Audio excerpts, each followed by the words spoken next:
Vous vous souvenez avoir fait des colliers avec des perles en bois dans votre enfance? En tant que chimiste, ce collier représente une chaîne polymérique, dont le très joli mot profané, plastique. Le polymère poly plusieurs mères unités est une chaîne où une unité se répète une centaine ou une millier de fois. La plupart des polymères qu'on rencontre dans nos vies quotidiennes sont des chaînes mal définies, un peu comme le collier fait par l'enfant. Le but d'un polymériste est de pouvoir maîtriser l'ajout d'une unité pendant la croissance d'une chaîne polymérique, et donc être le joaillier du plastique. Dans ma thèse, j'approche cette thématique en 3 points. En premier, j'essaie de trouver de nouvelles unités à partir des ressources renouvelables.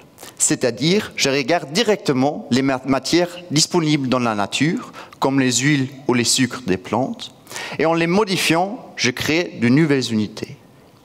En deuxième, j'étudie comment ces unités se comportent pendant la croissance d'une chaîne polymérique.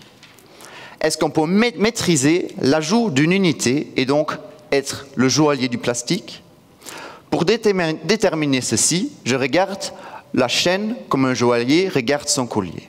De loin pour voir le motif général et la longueur des chaînes, mais aussi de près pour regarder chaque unité et voir s'ils ne se sont pas mis à l'envers ou sont même cassés.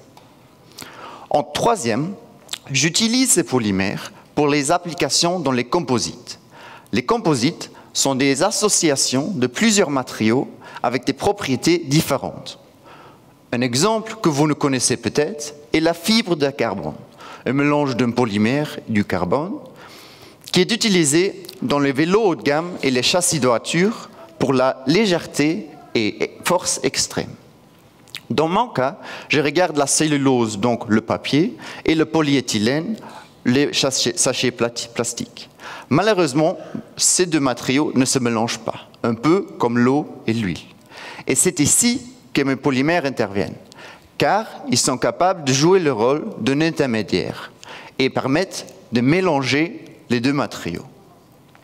Si le polymère est bien choisi, un nouveau composite est obtenu avec des propriétés améliorées qui ouvrent de nombreuses portes pour l'usage quotidien. En bref, j'amène les plastiques dans ce nouveau monde merveilleux qui nous tend les bras. Merci.